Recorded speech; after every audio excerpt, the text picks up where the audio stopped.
What the blazes? Computer! What just happened? Captain, sensor logs indicate that we have collided with something. What's the ship's status? Diagnostics indicate extensive ship damage. Power core, light support, navigation, propulsion, and fuel containment are all at critical levels. What the heck could have caused all this damage? Oh. Computer, engage manual repair mode. Where's my toolbox?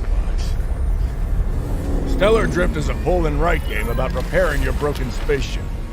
Players pull colored cubes out of a shared central bag. Players then spend those cubes to repair spaces on their spaceship. Each repaired space gives various ship symbols. These symbols are tallied up on various tracks and can give rewards such as additional resources, special abilities, and victory points. Maximize your score and unlock even more special abilities by repairing the most critically damaged sections of your ship. Multiple ship configurations and player powers, combined with the luck of the draw, mean that no two missions will be the same. Whether playing solo or in a group of up to 5 captains, simultaneous play means that every game takes about half an hour. Can you escape a dying star?